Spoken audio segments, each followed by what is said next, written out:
నమస్తే. Welcome to legend TV. This is Bhanu. ప్రస్తుతం మనతో పాటు WCC president Raghumudri Peter Naidu garu ఉన్నారు. ఒకసారి మాట్లాడదాం. అన్న చెప్పండి. దాదాపు 3 టైమ్స్ యాక్సిడెంట్ అయింది. అందులో 2 టైమ్స్ కూడా యాక్సిడెంట్ అయింది. ఎక్కడ కూడా దెబ్బలు లేవని కూడా చెప్తున్నారు. అలాగే వైన్ షాప్‌లలో కూడా 3 టైమ్స్ వైన్స్‌కెళ్తే మరి అతను తాగిన ఫుటేజ్ ఎక్కడ లేదు. కనీసం ఎక్కడన్నా ఆగి తాగిన ఫుటేజ్ లేదు. కరెక్ట్‌గా మొత్తం ఏదైతే డ్రైవింగ్ చేస్తూనే ఉన్నాడు. ఆ మందు తీసుకొని మరి ఎక్కడ తాగాడని చెప్పేసి ఏమైనా ఫుటేజ్ చెప్పే ప్రయత్నం చేశారా సరే, పోలీసులు? ఇప్పుడు కనపడని ఫుటేజ్‌ల కోసం మనం మళ్ళీ డిస్కషన్ చేద్దామండి. హ్మ్. అంటే దాని మీద కూడా చర్చ రావాలి. It's key yes. Yes. Point. అవును. అది కూడా లాజికల్ పాయింట్. కనిపించే సీసీటీవీ కోసం కూడా మాట్లాడదాం. ఇప్పుడు హ్మ్. సీసీటీవీ అయితే కనబడతా ఉందో, నేనేమంటానంటే ఇప్పుడు 2 సార్లో, 3 సార్లో పడిపోయాయని చెప్పి అంటా హ్మ్. ఉన్నారు. ఇప్పుడు ఎక్కడైతే ఫైనల్‌గా ఆయన వచ్చి టానిక్ దగ్గర నిన్న నేను వెళ్ళాను కదా! ఓకే. ఏలూరు దగ్గర. హ్మ్. ఆ ఏలూరు టానిక్ ఒక సీసీటీవీ అయితే అది హ్మ్. ఏదైతే లోపటి నుంచి తీస్తా ఉంది. హ్మ్. లోపల మందు షాప్‌లో. ఓకే. బయటికి వస్తే ఒక చిన్న గుడిసె ఉంది. నేను ఆ వీడియో పంపిస్తాను. నేను వెళ్ళాను కాబట్టి షూట్ చేశాను. ఓకే. బయట 2 సీసీటీవీ ఫుటేజ్‌లు ఉన్నాయి. ఓకే. ఆ సీసీటీవీ ఫుటేజ్ కూడా తీసి మీరు పెడితే అక్కడ తాగాడా అతనేనా అని తెలిసిపోద్దిగా. అవును. కొద్ది ముందుకొస్తే మెయిన్ సెంటర్‌లో రౌండ్ సీసీటీవీ ఫుటేజ్ ఉంది. హ్మ్. ఏదైతే మనం ట్రాఫిక్ కోసం సెంటర్స్‌లో వాడతామో గవర్నమెంట్ అఫీషియల్ రౌండ్‌గా ఉంటుంది కదా! ఆ సీసీటీవీ ఫుటేజ్ ఉంది.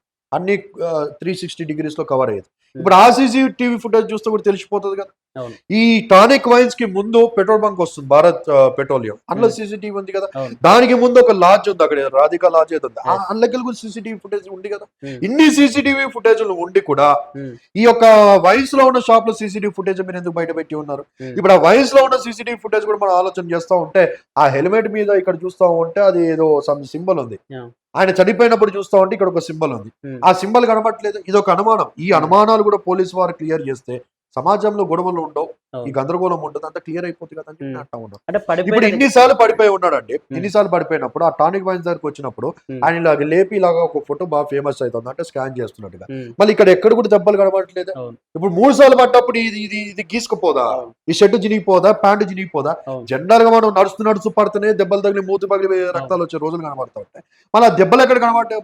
ఆ ఒక మనిషి చూస్తున్న బందోబస్తు కనబడతా ఉన్నాడు. హ్మ్. మొదటి నుంచి అదే కదా అనుమానం వ్యక్తం చేస్తా ఉంది. హ్మ్. అది ప్రవీణ్ కాదు, అది డూప్ అని చెప్పి. హ్మ్. కొంతమంది ఏమంటా ఉన్నారంటే, కొంతమంది తెలివిలేని అజ్ఞానులు ఏమంటా ఉన్నారంటే, హ్మ్. 24థ్ రోజే వీళ్ళు డూప్‌ని పెట్టేసి షూట్ చేసి అయిపోయిందా అంటారు. హ్మ్. ఈ వీడియో ఎప్పుడొచ్చిందండి? ఆయన 24థ్ నైట్ చనిపోతే, హ్మ్. 23:42కో 43కి ఎప్పుడో చనిపోతే హ్మ్. ఆల్‌మోస్ట్ 25థ్ అనుకోండి. హ్మ్. 25థ్‌కి అయిపోతే హ్మ్. దాని తర్వాత కమింగ్ సండే అవును. అంటే 31st అనుకుంటా ఇఫ్ హ్మ్. I'm not wrong. ఆ రోజు కదా ఈ సీసీటీవీ ఫుటేజ్ తాగాడు అని చెప్పి వచ్చేది. అవును. ఎందుకంటే నాకు బాగా గుర్తుంది. నేను సండే చర్చిలో ఉన్నాను. హ్మ్. ఆ ఈవినింగ్ టైమ్ చర్చిలో ఉన్నప్పుడు నా టంగ్ అని చూడంగానే ఈ వీడియో నాకు మీడియా వాళ్ళే కొంతమంది పంపించారు. ఐ వాస్ హ్మ్. Literally shocked. అంటే ఆల్మోస్ట్ ఆఫ్టర్ 1 హ్మ్. వీక్ తర్వాత ఈ సీసీటీవీ ఫుటేజ్ బయటకు వచ్చాయి. హ్మ్. అంటే ఈ మధ్యలో ఆ రోజు షూటింగ్ కాదు.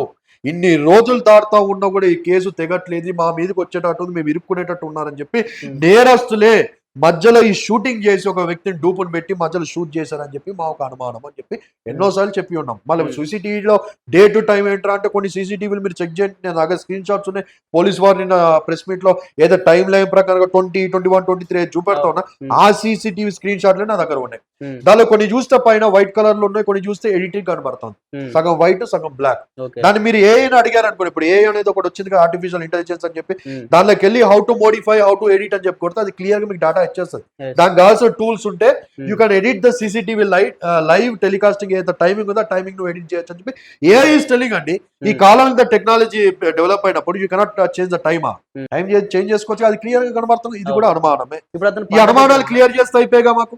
అతను పడ్డ దగ్గర గూడా ఏదో చెక్కలున్నాయి. రక్తంతో తడిసిన చెక్కలున్నాయని ఆ చెప్పారు. విషయంలో కూడా వాటి ఒక గురించి ఏమైనా చెప్పే ప్రయత్నం ఆ చేసారా ఆ పోలీసులు? విషయంలో కూడా క్లారిటీ ఇవ్వాలి.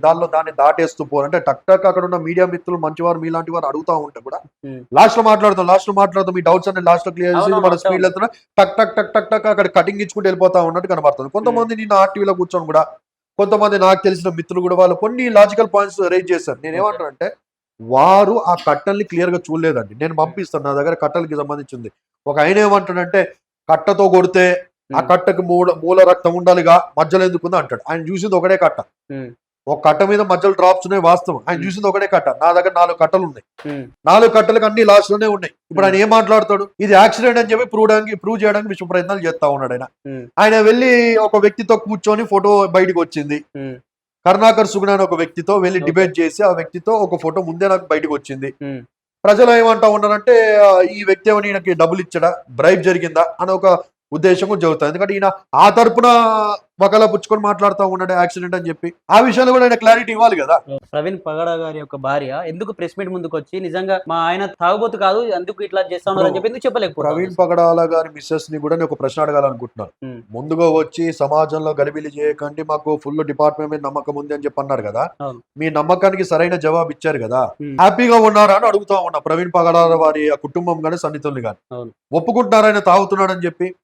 ఇప్పటికైనా మీరు చెప్పకపోయినా మాలాంటి ఎవరైతే ముందుండి మాట్లాడుతూ ఉన్నారో మాలాంటి వారికైనా కనీసం ఇన్ఫర్మేషన్ ఇచ్చి లీక్ ఇచ్చినా కూడా మేము ఖచ్చితంగా న్యాయం కోసం పోరాటం చేస్తాం. ఆల్రెడీ హైదరాబాద్ లో, ఆంధ్రాలో, తెలంగాణ, ఆంధ్ర 2 రాష్ట్రాల్లో రిట్ ఫైల్ చేశాము. ఈ విషయంలో మేము ఖచ్చితంగా కొట్లాడబోతా ఉన్నాము. సుప్రీంకోర్టు దాకా వెళ్తాం, న్యాయం జరిగేదాకా పోరాటం చేస్తాం. ఒక్క విషయం మాత్రం గుర్తుపెట్టుకోమని చెప్పంటారు మిత్రులకి. ఎల్లకాలం ఈ ప్రభుత్వాలు ఉండవు, ప్రభుత్వాలు మారుతాయి. మేబీ ఈ రోజు మా అధికారం ఉంది, మా ప్రభుత్వం ఉంది చెప్పి అనుకోవచ్చు. రేపు ప్రభుత్వం మారినప్పుడు ఖచ్చితంగా మేము రీఓపెన్ చేపిస్తాము. ప్రతి ఒక్కరికి లెక్క చెప్పాల్సిన సమయం వస్తుంది. పైన దేవుడు ఉన్నాడు, దేవుడు న్యాయం చేస్తాడు. ప్రవీణ్ గారు చనిపోయినప్పటి నుంచి ఈ రోజు వరకు స్టిల్ ఈ రోజు వరకు ఎందుకు పెద్ద పెద్ద పాస్టర్లు ఎందుకు దీనిపైన ఇప్పటికి కూడా కనీసం ప్రెస్ మీట్ లో కానీ ఎప్పుడు కూడా కనీసం సికింద్రాబాద్లో శివాని చేస్తే కూడా చూడడానికి కూడా రాని ఎవరి భయాలు వారికి ఉన్నాయండి, ఎవరి భయాలు వారికి ఉన్నాయి. డబ్బు ఎక్కువ అయిపోయింది, ఆ డబ్బుని ఎవడు దోచుకోపోతున్న భయంతో బయటికి రావట్లేదు. ఎవరి స్వార్థాలు వాళ్ళకి ఎక్కువ అయిపోయినాయి. ఆ స్వార్థంతో కూడా కొద్దిగా క్రైస్తవానికి నష్టం కలుగుతుందని చెప్పి ఖచ్చితంగా చెప్పగలుగుతాను. మరొకటి ఒక ఎవిడెన్స్ గురించి నేను మాట్లాడాలనుకుంటున్నాను. ఇప్పుడు ఆ లారీ కింద ఒకడు పడిపోయాడు కదా, వాడు ప్రవీణే ప్రవీణే ప్రవీణే అంటా ఉన్నారు. పోలీస్ వారికి కూడా వినిపించుకునేది ఇది ఒక అనుమానం అండి. ఈ అనుమానాలు తీరిస్తే ప్రజలు మాట్లాడరు, మేము కూడా మాట్లాడము, అక్కడికి క్లోజ్ అయిపోతుంది కదా సబ్జెక్ట్. ఇప్పుడు ఆ పడిపోయిన డూపులు మీరు అబ్జర్వ్ చేస్తే వాడు బాగానే ఫల్టీ కొట్టాడు, వాడు టాలెంటెడ్, వాడు ఆల్రెడీ ఎక్స్పీరియన్స్ చెప్పి క్లియర్ గా కనబడుతుంది. వాడు స్లోగా పోయి పడ్డాడు, స్పీడ్ లో పోయి పడలేదు. బ్రేక్ వేస్తే వెనకాల టైర్ చూడండి ఇల్లు షేక్ అవుతా ఉంది. బ్రేక్ వేసాడు, షేక్ అయితే మొత్తం స్లో డౌన్ అయిన తర్వాత డబ్బేలో పడ్డాడు, టైర్ దగ్గర కూడా పడలేదు. లారీకి కొద్దిగా పడ్డాడు, పైకి డిప్ప టక్మని తగిలిపోయింది. అదంతా ప్రీ ప్లాన్ గా కనబడుతుంది. Okay, no problem. ఒకవేళ ఒరిజినల్ అయిందని చెప్పి అనుకుందాం. వాడు పడ్డప్పుడు ఆ షర్ట్ పైకి లేసినప్పుడు లోపల వైట్ కలర్ బనియన్ ఉంది. ప్రవీణ్ అన్న గారు చనిపోయినప్పుడు ఏమో పైకి లేపితే బ్లూ కలర్ బనియన్ కనబడతా ఉంది. ఇక్కడ స్ట్రాప్ చూస్తా ఉంటే red and white blue colour లో కనబడతా ఉంది. స్ట్రాప్ పైకి లేతా వస్తుంది, మేబీ జాకీ అనుకుంటా. లోపల బ్లూ బనియన్ ఉంది. మళ్ళీ వాళ్ళ దగ్గర వైట్ ఎందుకు ఉంది? కొంతమంది ఏమంటారంటే బేబీ కింద పడ్డాడుగా తడిసిపోయిందేమో ఏదంటే మార్చారని చెప్పి అంటా ఉంటారు. నేనేమంటా అంటే లోపల మార్చినాడు బయట మార్చడా? కింద పడ్డప్పుడు షర్ట్ చిరిగిపోయి దుమ్మంటి ప్యాంట్ అంతా ఖరాబ్ అయితే అన్నిసార్లు మట్టిలో దొరికినోడు పోయి పార్కులో పండుకోవడం అన్నిసార్లు దొరికినోడు ప్యాంట్ చేంజ్ చేయడా? లోపల బనియన్ ఒకటి చేంజ్ చేస్తాడా? ఎక్కడ చేంజ్ చేశాడు బనియను? నాకు చూపెట్టు సీసీటీవీ. పోలీస్ వారు ఎక్కడ ఆగలేదు అని చెప్పి అంటా ఉన్నారు. నీళ్ళకు కూడా ఆగలేదు. వాష్రూమ్ కి 12 గంటల 30 నిమిషాల ప్రయాణంలో వాష్రూమ్ కి ఆగలేదు. ఒక తాగడానికి ఆగాడా? తిండికి ఆగలేదు. కానీ షర్టు బనియన్ చేంజ్ చేసుకోవడానికి ఆగాడా? ఎవరికి చెప్తున్నారండి కథలు? ఓకే, నిజంగా యాక్సిడెంట్ అని తెలిస్తే ఖచ్చితంగా క్రిస్టియన్ సంఘంలోని ప్రజలు కావచ్చు, పాస్టర్స్ అందరూ పెద్ద ఎత్తున లేస్తామని చెప్పారు. కనీసం మొన్న ఒక ర్యాలీ చేస్తామని చెప్పారు, ఏదైతే ట్యాంక్ బండ్ దగ్గర, అది క్యాన్సిల్ అయిపోయింది అన్నారు. మళ్ళీ కూకట్పల్లిలో అన్నారు, అది క్యాన్సిల్ అయిపోయింది అన్నారు. ఎందుకు నిజంగానే క్రిస్టియన్ లోని పాస్టర్స్ భయపడతా ఉన్నారు ప్రభుత్వం? వక్ఫ్ బోర్డ్ కి, ముస్లింస్ వక్ఫ్ బోర్డ్ కి ఏదైతే జరిగిందో విరుద్ధంగా వచ్చిన ఏదైతే బిల్లు ఉందో ఆ బిల్లు మీద ముస్లింస్ అనేకులు బయటకు వచ్చి వారు చేస్తా ఉన్నారు. ముస్లింస్ కి వాళ్ళు ఎందుకు డిపార్ట్మెంట్ భయపడుతుందో నాకు తెలియదు, కానీ ముస్లింస్ కి పర్మిషన్ ఇస్తా ఉన్నారు.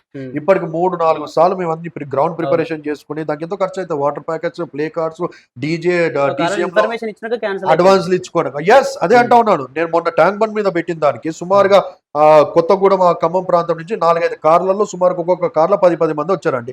ఎంత డీజిల్ ఖర్చు, ఎంత ఫుడ్ ఖర్చు, వాళ్ళకి ఎంత టైం ఖర్చు. వేరే ప్లేస్ జనగావ్ నుంచి టీం బయలుదేరింది, ఇంకొక రకరకాల ప్లేస్ నుంచి సుమారుగా ఒక 1000-2000 మంది ట్యాంక్ బండ్ మీద ధర్నా చేయడానికి వస్తే కరెక్ట్ 12:30-1 o'clock మేము 3 o'clock పర్మిషన్ అని చెప్పి పెట్టుకుంటే 12:30-1 o'clock సిపి గారు ఫోన్ చేసి పర్మిషన్ క్యాన్సిల్ అని చెప్పి. దాంతో ఇక్కడ కుక్కడపల్లిలో సుమారుగా 5,000 మంది నుంచి 10,000 మంది ఎక్స్పెక్ట్ చేస్తా ఉంటే అంతా రాష్ట్రం అంతా అది వెళ్ళిపోయింది. కానీ రాష్ట్రం మొత్తం నుంచి ఆంధ్ర నుంచి కూడా రావడానికి జనాలు అయితే రాత్రికి రాత్రి పొద్దున 7 గంటల కంటే నైట్ 10:30కి ఎప్పుడు పర్మిషన్ క్యాన్సిల్ అని చెప్పి అంటాం. ఓకే, లాస్ట్ చివరికి ఏం చెప్పాలనుకుంటున్నాను? చాలా మంది అయితే హిందూ సామాజిక వర్గానికి సంబంధించిన ప్రెస్ మీట్లలో, ఏదైతే యూట్యూబ్ ఛానల్లో ఉన్న ప్రెస్ మీట్ ఇంటర్వ్యూస్ లో నిజంగానే తాగుబోతా అని చెప్పి మాట్లాడుతూ ఉన్నారు. ఇట్లా మాట్లాడినప్పుడు ఏమనిపిస్తుంది? నేను చాలా ఇంటర్వ్యూస్ లో కూడా ఇదే అంటాను, ప్రతి మతంలో పురుగులు ఉంటాయని చెప్పి అన్నాను. హిందూ సమాజంలో ఉన్న వ్యక్తులకి ఈ పురుగులకు సంబంధం లేదంటాను. ఇవన్నీ హిందూ ఒక మతము అనే ఒక ముసుగు ధరించుకొని పబ్బం గడుపుకోవడానికి, డబ్బులు సంపాదించుకొని వారు సుఖ జీవితాన్ని నడుపుకోవడానికి తప్ప వాడేదో హిందూ సమాజం కొరకబెట్టడానికి ఏం లేదు.